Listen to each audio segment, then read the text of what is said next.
આજે આ પુણ્યશાળી સુરતની પવિત્ર ભૂમિએ ભક્તરાજ નીરુભાઈ, બેનબા, રૂપલબા એમનો પરિવાર આજે પોતાની મહેનત પુરુષાર્થથી આજે એમને અહીંયા નવીન મકાન રાખ્યું અને એ માધ્યમથી આજે અહીંયા અમારા સદગુરુ મહારાજ એવા પરમ પૂજ્ય કોટડી નિવાસી પરથીરામ બાપુની અહીંયા પધરામણી કરાઈ, સંતોને અહીંયા આપણને દર્શન કરાયા અને આજે એમને આ મહિમા રાખ્યો એ બદલ આખા પરિવારને આપણે તાળીથી વધાવી દો કે એમની કેટલી ગુરુ નિષ્ઠા અને આજે આ શુભ કાર્યો પોતાના ગુરુ મહારાજને અહીંયા પધરામણી કરી અને એમને અવસર સોંપ્યો.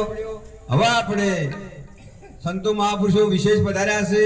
બાળકોની પરીક્ષાનો દોર ચાલી રહ્યો છે અને સમયસર બધું કાર્ય આપણું સંપન્ન થાય એ માટે સમય મર્યાદામાં આપણે સંતો મહાપુરુષોનો જે સત્સંગ અમૃતવાણીનો લાભ આપવાનો છે અને લેવાનો છે એ આપણે પ્રેમથી સાંભળી અને આપણા જીવનને કૃતાર્થ કરીએ. હવે વરાસાથી પધારેલ એવા અમારે બાબુરામજી મહારાજને વિનંતી કરીએ કે આપણને 15 મિનિટ પોતે સત્સંગ ભજનનો આપણને અમૃતવાણીનો લાભ આપે. બાબુરામજી મહારાજ.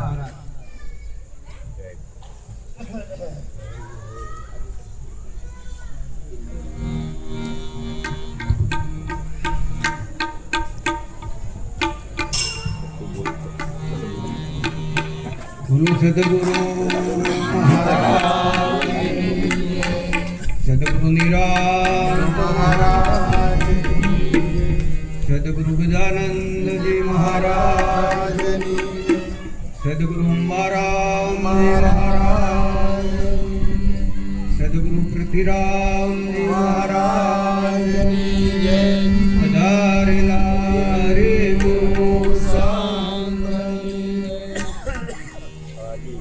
ગુરુ વિના જ્ઞાન ના નિપજે ન ગુરુ વિના મીટે ન ભેદ, આ ગુરુ વિના સંશય ના ટળે, ભલે વાત સોચ્યારે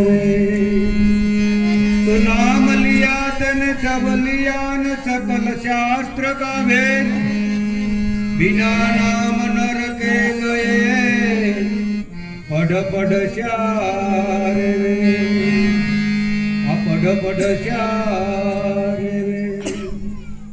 ગુરુ વિના જ્ઞાન ના નીકળે. હું કોણ છું, હું ક્યાંથી આવ્યો છું અને મારે ક્યાં જવાનું છે, પરમાત્મા કેવા છે, હરિ કોણ છે, મારે અને હરિને શું સંબંધ છે, આ જે જ્ઞાન એ જ્ઞાન સદગુરુના શરણે ગયા સિવાય ક્યાંય પ્રાપ્ત થતું. બીજે ગમે એટલે આપણે જો કંઈ સાધન કરીએ પણ એમાં પોતાની ઓળખાણ થતી, પોતાની ઓળખાણ નથી થતી. એક રાજા હતા, એને 2 બાજ પાડ્યા. હવે એ 2 બાજને લાવ્યા પછી એને પઢાવવા વાળો એક રાખ્યો. હવે એને એ કાયમ પઢાવે. પછી અમુક સમય થયો એટલે જે માસ્ટર હતો એ રાજા પાસે આવ્યો અને કીધું રાજાને કે એક બાજ તો આકાશની અંદર વિહંગ માર્ગે સરસ મજાનો ઉડે છે અને એક જે બાજ છે એ ડાળ મૂકીને આગું જાતું. એટલે રાજાને વિચાર આવ્યો કે હવે આને માટે તો કંઈક ડોક્ટર બોલાવવા પડે. એટલે ડોક્ટર બોલાવ્યા, એની બધી સારવાર કરાવી પણ બાજ ઉડ્યું. હવે ડોક્ટરની દવાથી જે કામ ન થયું એટલે રાજાએ ભુવાને બોલાવ્યો. હવે એને દોરા ધાગા જે કાંઈ વાછા વધારવા માંગ્યા અને જે કાંઈ માનતા કરી પણ તોય બાજ ઉડ્યું, બાજ ના ઉડ્યું. પછી પંડિતોને બોલાવ્યા, એના કોઈ જાપ જપાવ્યા, એની કોઈ વિધિ કરાવી પણ એ બાજ ઉડ્યું. એટલે રાજાને બહુ ચિંતા થઈ કે હવે આ બાજ એક ઉડે છે ને એક ઉડતું નથી, તો એના માટે હવે શું કરવું.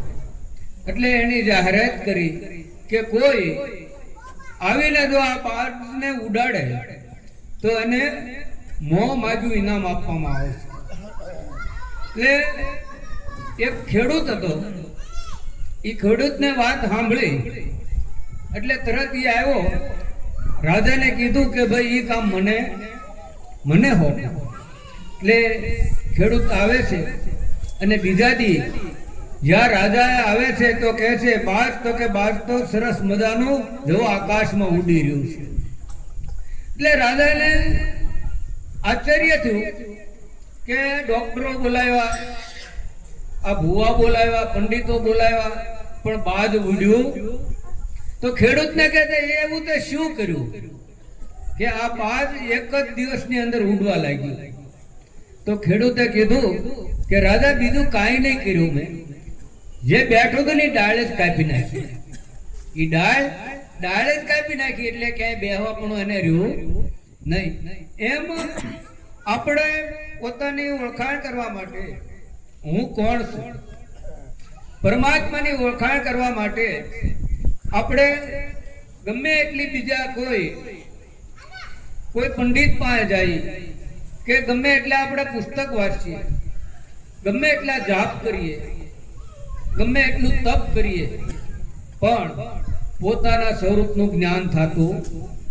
પણ જો એવા કોઈ સદગુરુ મળી જાય, બ્રહ્મનિષ્ઠ અને બ્રહ્મચોત્રી, તો એક પલની વારમાં આપણે જ્યાં બેઠા છીએ ત્યાં ને ત્યાં આપણી ઓળખાણ કરાવી દે. હરિની ઓળખાણ કરાવી દે, પરમાત્માની ઓળખાણ કરાવી દે. પરમાત્માને ગોતવા માટે બાકી ગમે એટલા આપણે મહેનત કરીએ, 4 ધામ જઈએ, ગમે એટલા દેવ દર્શને જઈએ, પણ પરમાત્માની એમ પ્રાપ્તિ થાય એવું નથી. એટલે કીધું અનુભવ્યાનો ઉપદેશ આ સમજો તો સમજાશે, આવરણ નહીં આવે લેશ અને આટમ ઓળખાશે.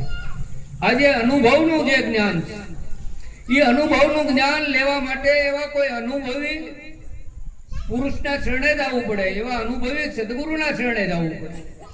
પણ બીજે જવાથી ક્યાંય મેળ પડે એવું?